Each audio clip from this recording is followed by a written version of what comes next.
It's 2018 in San Mateo, and Frank Slootman is pacing like a caged tiger just before Snowflake's historic IPO. The company's valuation is exploding, but behind the scenes, there's a ruthlessly simple secret fueling this growth. It's all about mindset.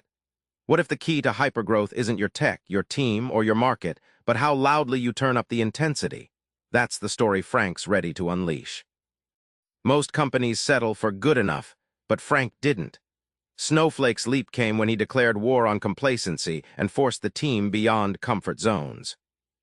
At Snowflake, Frank walked through the halls and saw something chilling: teams resting on past wins instead of pushing for more. By cutting meeting times, demanding sharper focus, and firing people who couldn't match the pace, he transformed Snowflake from a typical startup to a hypergrowth machine primed for an IPO worth billions. Think of urgency like a flamethrower, not a dim flashlight.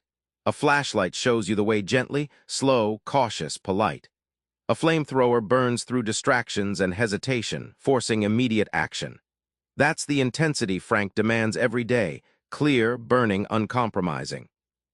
Most mediocre habits sneak in dressed as norms or process, but Frank sees them as comfort traps. When teams cling to outdated rituals just because that's how we've done it, they're actually freezing their own growth potential. The payoff? Companies that break these chains don't just grow, they explode. Frank isn't shy about cranking the dial on expectations, the kind that makes even your best sweat. That's how Snowflake went from good to legendary. At ServiceNow, Frank famously held his leadership team to brutal honesty by asking, "Why aren't we doing better?" in every meeting. Instead of sugarcoating bottlenecks, this ruthless expectation unlocked hidden potential and exposed weak spots early, creating a culture where just okay was never tolerated. Expectations act like signals in social dynamics. When the leader expects excellence, people hear "step up" or "step aside." It's like turning up the volume on what's acceptable. This contagious energy motivates people to outperform quietly until it's just their new baseline. Stretch goals aren't about hitting targets exactly. They're designed to break people out of complacency and force innovation. Frank's teams often missed them but got farther than any realistic goals ever dared to push. The insight? Elite performance isn't comfortable, it's always on the edge. Setting goals and dialing intensity isn't enough. Frank demands rapid execution, the kind that eats distractions alive and makes progress non-negotiable. Frank started every day at Snowflake with a brutal truth session. No fluff or sugar. If revenue missed the mark, if a project stalled, he ripped into the problem and circulated it company-wide. This brutal honesty forced teams to either fix issues fast or face the consequences, ensuring no energy was wasted on denial. Discipline in execution is like steering a racing car through a tight course.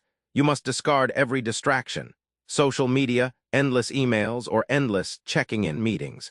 Frank's teams operated on the principle that urgency means momentum. Lose the slow leaks of distraction, and you sustain high velocity. Lastly, the relentless pace builds resilience.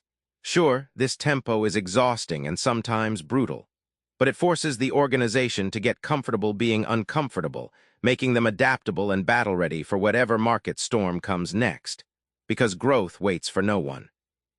Back in San Mateo, the energy Frank unleashed wasn't magic, it was mindset amplified. You don't need a new org chart or a bigger budget, just a louder, fiercer now that everyone rallies behind. So try this. Next time a project drags, ask yourself, am I running a flamethrower or a flashlight here? Turn that dial up and watch everything amp up. Subscribe for more book summaries like this one.